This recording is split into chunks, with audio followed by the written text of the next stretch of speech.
তো বন্ধুরা, তোমাদের সুবিধার্থে আমি আজ আমার ইউটিউব চ্যানেলটি খুলেছি, যাতে তোমরা খুব সহজে এই পড়াশুনোতে যাতে মন দিতে পারো এবং অঙ্ক যাতে কোনো রকম সমস্যা না হয়, সেই জন্য আমি তোমাদের আজ এই অঙ্কগুলো করাচ্ছি। তো আজকের আমাদের আলোচ্য বিষয়বস্তু হলো গোলক। তো গোলকের যে সকল সূত্রগুলো প্রথমে জানতে হবে সেগুলো হচ্ছে এই যে প্রথমে গোলক কাকে বলে। এটা হচ্ছে তোমার 2 নম্বরের প্রশ্নে পড়তে পারে বা 1 নম্বরের শর্ট কোশ্চেনের প্রশ্নে পড়তে পারে যে গোলক কাকে বলে। বলছি এখানে অর্ধবৃত্তাকার চাকতি ব্যাসকে অক্ষ করে চাকতিটিকে ঘোরালে বলের মতো যে ঘনবস্তুটি দেখতে পাই সেটি হচ্ছে গোলক। তো দেখো বন্ধুরা, এখানে বলছি যে অর্ধবৃত্তাকার চাকতি কি, অর্ধবৃত্তাকার চাকতি। তো আমি খাতায় তোমাদেরকে এক্ষুনি দেখাচ্ছি বা বইতেই তোমরা দেখো, এই যে এটা হচ্ছে একটা অর্ধবৃত্তাকার চাকতি।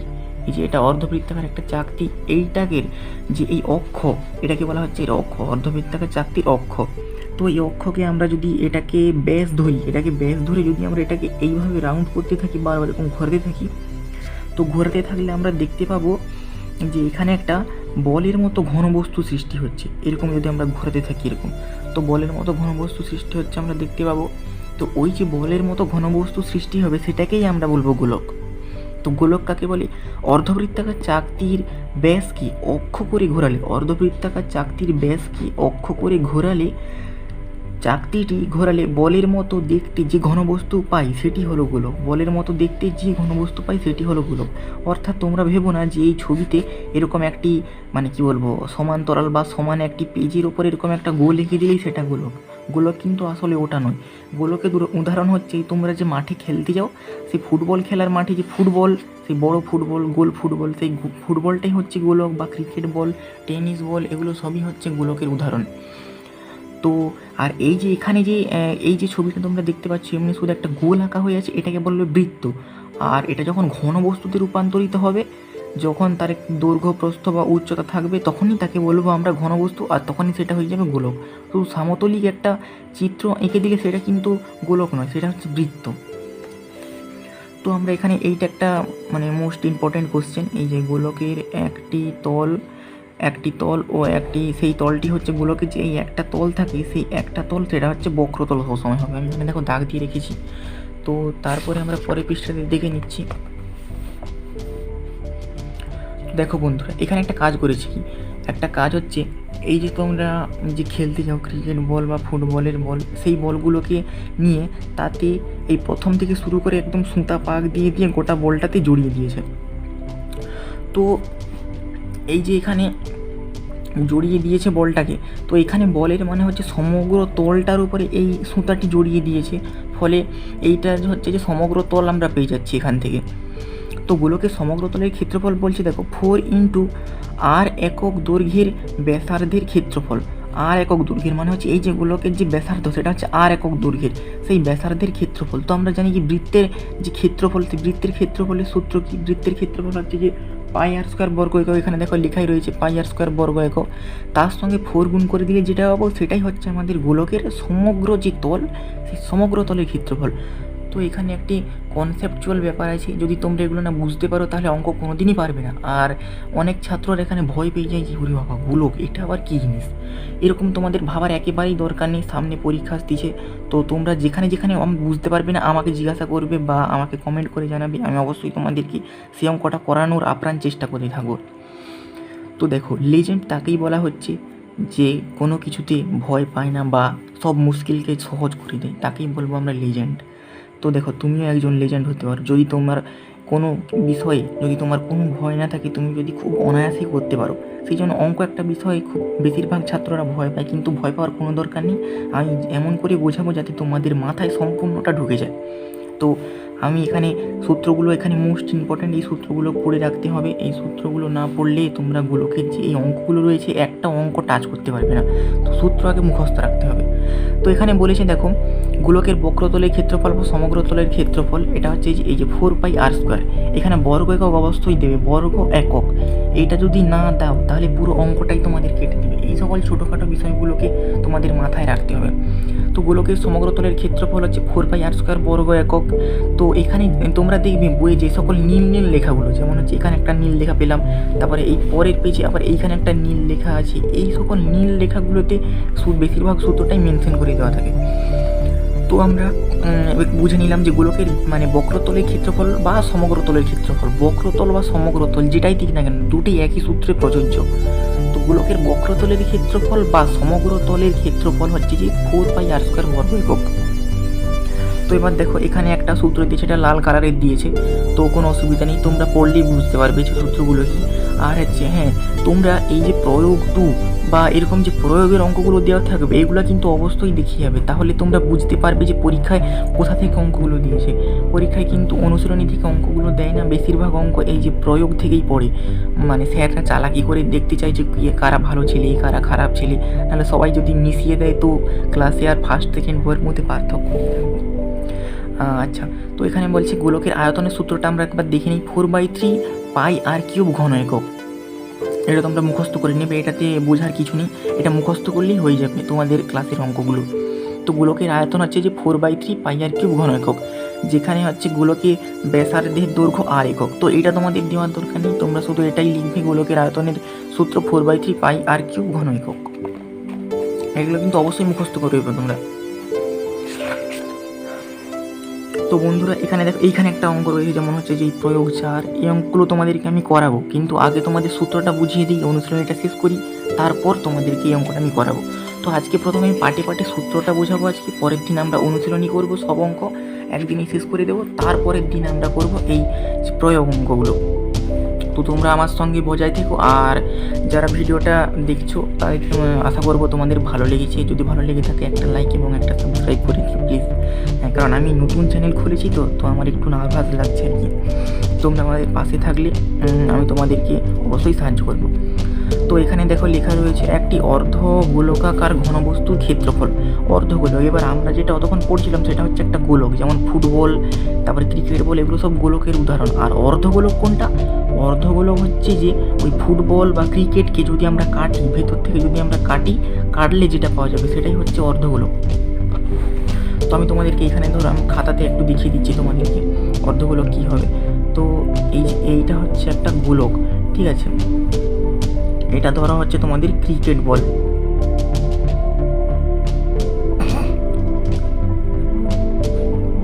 এই যে ক্রিকেট বল, এটাকে যদি আমরা কেটে ফেলি, এটা ধরো এরকম ছিল, যদি আমরা এখান থেকে কেটে ফেলি তাহলে এই একটা পার্ট বেরোচ্ছে, আবার এই একটা পার্ট বেরোচ্ছে। তো এই যে পার্টটা বেরোবে এই পার্টটাকেই বলা হচ্ছে যে তোমরা অর্ধগোলক, ঠিক আছে। এবার হচ্ছে যে এই অর্ধগোলকের যেমন কতগুলো উদাহরণ হচ্ছে তোমরা লিখে নিতে পারো, আমি লিখে দিচ্ছি। ঘরের বাটি, তারপর হচ্ছে কাটা, অর্ধেক, তরমুজ, তারপরে হচ্ছে এই কাটা লেবু,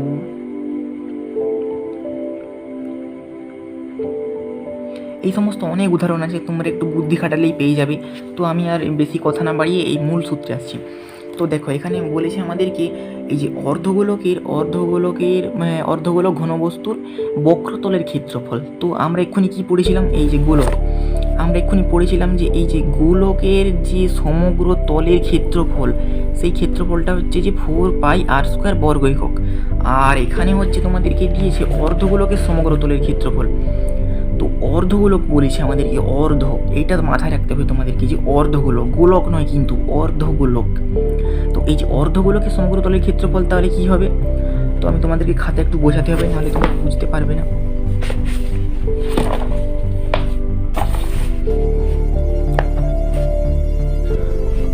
তো দেখো এখানে বলছে যে এই যে অর্ধগোলক, এই অর্ধগোলকের সমগ্র তলের ক্ষেত্রফল, অর্ধগোলকের সমগ্র তলের ক্ষেত্রফল। অর্ধগোলকের সমগ্র তলের ক্ষেত্রফল হচ্ছে, তোমার আগে জানতে হবে যে গোলকের সমগ্র তলের ক্ষেত্রফল কি। এই যে গোলকের সমগ্র তলের ক্ষেত্রফল হচ্ছে গিয়ে তোমার 4πr² বর্গ একক। গোলকের সমগ্রতলের ক্ষেত্রফল 4πr² বর্গ একক। তো এর সঙ্গে বলেছে অর্ধগোলক, এই টার্মটাও যুক্ত আছে, অর্ধগোলক।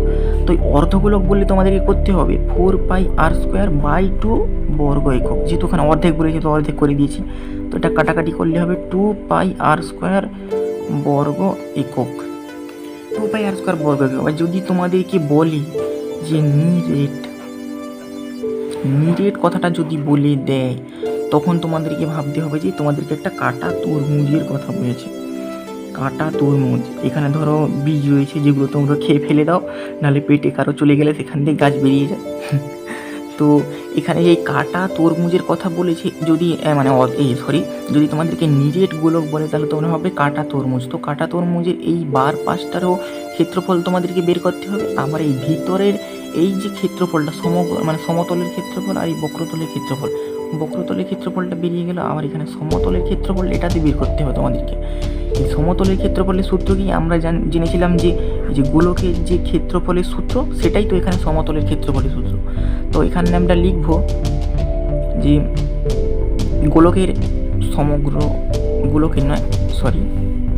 বৃত্তের ক্ষেত্রফল প্লাস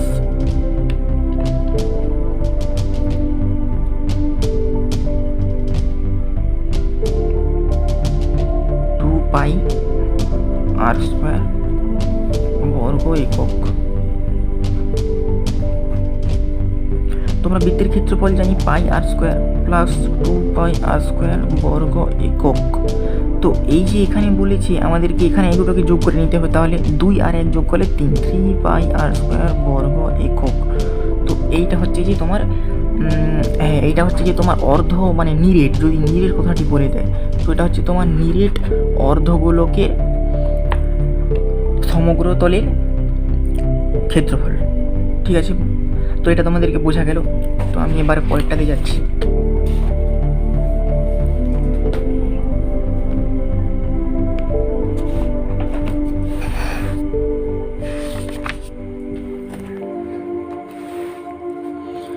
তো দেখো বন্ধুরা, এখানে আরও একটি জিনিস রয়েছে, এই যে নিরেট অর্ধগোলকের আয়তন এখানে দেওয়াই রয়েছে। নিরেট অর্ধগোলকের আমি এক্ষুনি বললাম তোমাদেরকে বক্রতলের ক্ষেত্রফল অর্ধগোলক। তো আমি এক্ষুনি তোমাদেরকে বললাম নিরেট অর্ধগোলকের বক্রতলের বা সমগ্রতলের ক্ষেত্রফল। সমগ্রতলের ক্ষেত্রফলটা আমি তোমাদেরকে এক্ষুনি বললাম। এবার তোমাদেরকে চেয়েছি নিরেট অর্ধগোলক হচ্ছে তরমুজের কাটা তরমুজের যে আয়তন, ভেতরে কতটা তরমুজ আছে, তো বা ওই তরমুজটা কতটা স্থান জুড়ে আছে সেইটা আমাদেরকে বের করতে হবে।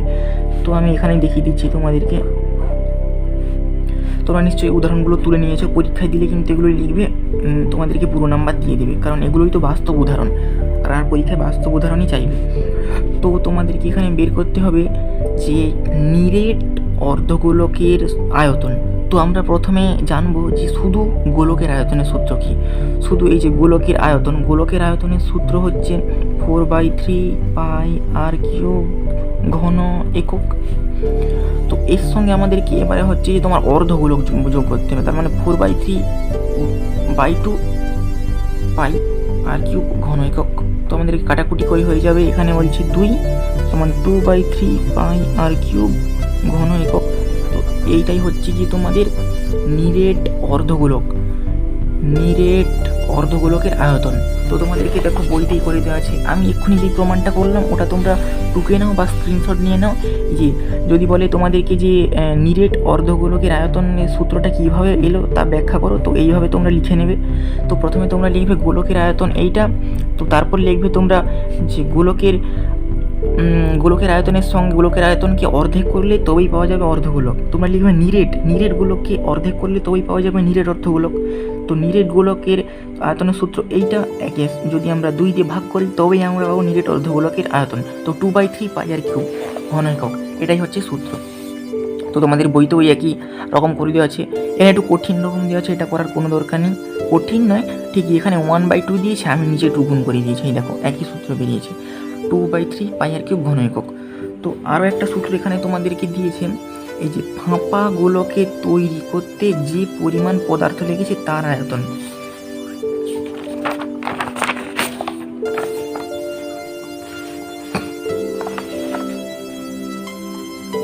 তো দেখো বন্ধুরা, ফাঁপা গোলক চেয়েছে আমাদেরকে, ফাঁপা গোলক।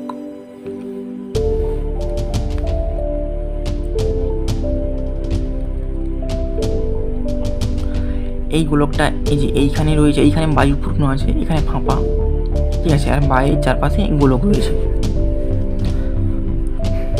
তো দেখো এখানে তোমাদেরকে একটা বহির ব্যাসার্ধ ধরতে হবে, একটা অন্তর ব্যাসার্ধ ধরতে হবে। তো আমি ধরলাম বহির ব্যাসার্ধ হচ্ছে বড় আর, অন্তর ব্যাসার্ধ হচ্ছে ছোট আর। তো আমরা কি জানি, গোলকের আয়তন সমান 4/3 পাই আর কিউব ঘন একক। আবার এখানে দেখো গোলকের আয়তন বলতে তোমরা প্রথমে পুরো গোলকটাকেই ধরবে, পুরো যে বড় গোলকটাকে ধরবে, তার যে ব্যাসার্ধ এখানে বড় আর রয়েছে, তো এটা ধরেই তোমরা বসাবে যে 4/3 পাই আর কিউব ঘন একক। তো এখানে তোমাদেরকে 4/3 এই যে আর রয়েছে এটা তো বড় আর, সেই জন্য পাই বড় আর কিউব ঘন একক। আবার লিখবে তোমরা, এটা তোমাদের হচ্ছে বড় গোলকের আয়তন। তারপরে হচ্ছে তোমরা লিখবে ছোট গোলকের আয়তন সমান ছোট যে গোলকটা, তাহলে এই যে এই গোলকটার আয়তনটা এবার বের করে নিতে হবে। এই যে এই গোলকটা, এর আয়তনটা বের করে নিতে হবে। তো দেখো তোমরা এক যে ব্যাসার্ধ হচ্ছে যে এই আর এতটাই, এইটা কিন্তু হচ্ছে বড় গোলকের ব্যাসার্ধ, এইটা কিন্তু হচ্ছে ছোট গোলকের ব্যাসার্ধ। আবার বলছি, এটা হচ্ছে বড় গোলকের ব্যাসার্ধ, এটা হচ্ছে ছোট গোলকের ব্যাসার্ধ। ছোট গোলকের ব্যাসার্ধ ছোট আর, বড় গোলকের ব্যাসার্ধ বড় আর। তো তোমরা লিখবে ছোট গোলকের আয়তন সমান 4/3 পাই আর কিউব ঘন একক সমান 4/3 পাই, এখানে ছোটো আর কিউবই আছে, ছোটো আর কিউব ঘন একক, বা এই একটাই লাইন লেখাই যথেষ্ট। তো এবারে তোমাদেরকে বের করতে হবে যে এই যে মাঝখানের যে অংশটা যে আমি দাগ করে দিয়েছি, এই মাঝখানের অংশটার আয়তন কত। তাহলে বড় গোলক মাইনাস এইটা বের করে দিলে তবেই তো আমরা এটা পাবো, না কি তোমরা বুঝতে পারছো না? বড় গোলক তার থেকে যদি আমরা এই ছোটো গোলককে কেটে বাদ দিয়ে দিই, তাহলেই আমরা এইখানে পেয়ে যাব বড় গোলক থেকে ছোট গোলক, বড় গোলক থেকে এই পার্টটা যদি আমরা বাদ দিয়ে দিই তবেই তো আমরা এই বলয়টা পেয়ে যাব। তো তাহলে আমাদেরকে লিখতে হবে বড় গোলকের আয়তন মাইনাস ছোট গোলকের আয়তন সমান বড় গোলকের আয়তনের এইটা আমরা পেয়ে গেছি। এই যে বড় গোলকের আয়তন, এই যে বড় গোলকের আয়তন হচ্ছে 4/3 পাই আর কিউব মাইনাস ছোট গোলকের আয়তন আমরা পেয়ে গেছি, এই যে এইটা 4/3 পাই ছোট আর কিউব ঘন একক। তো এটা আমরা পেয়ে গেছি। এবার এখান থেকে দেখো কি কি কমন যাচ্ছে, এই যে এইটা আর এইটা একই হয়ে যাচ্ছে। তো এখানে 4/3 পাই, পাই উভয় পক্ষে আছে, তো এখানে পাই, আর এই দুটো কিন্তু আলাদা, তো এই দুটো মাঝখানেই পড়ে থাকবে, আর কিউব মাইনাস আর কিউব। আর এই কমন নিয়েও জানো তো না, সেটা আবার তোমাদেরকে 5-এ ভর্তি করে শেখাতে হবে। তোমরা কিছু মনে করো না, আমি মাঝখানে একটু উত্তেজিত হয়ে গেছিলাম। যদি কোনো বাচ্চা কমন নিতে না জানে, টেনে পড়ে, তাহলে তাকে আর আমি কী বুঝাবো। তো এখানে তোমাদের দেখতে পাচ্ছ 4/3 পাই, এখানে হচ্ছে বড় আর কিউব মাইনাস ছোট আর কিউব এত ঘন একক। তো এইটা হচ্ছে আসল ফর্মুলা। এতক্ষণ যেটা বোঝালাম এগুলো সব তোমাদেরকে বোঝানোর জন্য যে কীভাবে এই ফর্মুলাটা এসছে। তো এইটা হচ্ছে আসল ফর্মুলা। এবার এটা ধরেই তোমাদের অঙ্ক করতে হবে। তো দেখো বইতে তোমাদের রয়েছে, এই দেখো আমি যেরকম ছবি এঁকেছি ওরকমই এঁকেছি ছবিটা ওরা। তো ওই ফাঁপা গোলকের আয়তন, এই দেখো ফাঁপা গোলক, এই যে এই ফাঁপা অংশটার আয়তন বের করতে বলেছে। তো এখানে হচ্ছে 4/3 পাই বড় আর কিউব মাইনাস ছোট আর কিউব ঘন একক। তো এতটা পর্যন্ত তোমরা আশা করি সূত্রটা বুঝতে পারলে। তো তোমরা আমার সঙ্গে আমার চ্যানেলে সাবস্ক্রাইব করে রেখো যদি ভালো লাগে অবশ্যই, আর অন্তত একটা বন্ধুর সঙ্গে অন্তত একটা একটু শেয়ার করে দিও প্লিজ, তোমাদের কাছে এটা অনুরোধ রইল আমার। আর আমার পাশে সবসময় থেকেও, যাতে আমি তোমাদের আরও ভালো কিছু শেখাতে পারি। আর এই চ্যাপ্টার থেকে যা যা ইম্পর্টেন্ট কোশ্চেন, কী কী ইম্পর্টেন্ট কোশ্চেন পড়তে পারে অনুশীলনী, সেগুলো তোমাদেরকে আমি আরও একটা ভিডিওতে বলে দেবো। তো আজকের জন্য এতটুকুই, এই তোমাদেরকে সূত্রগুলো বুঝিয়ে দিলাম। তো আজকে আমি রাখছি। তো পরের দিন আবার দেখা হচ্ছে বন্ধুরা, টাটা বাই বাই।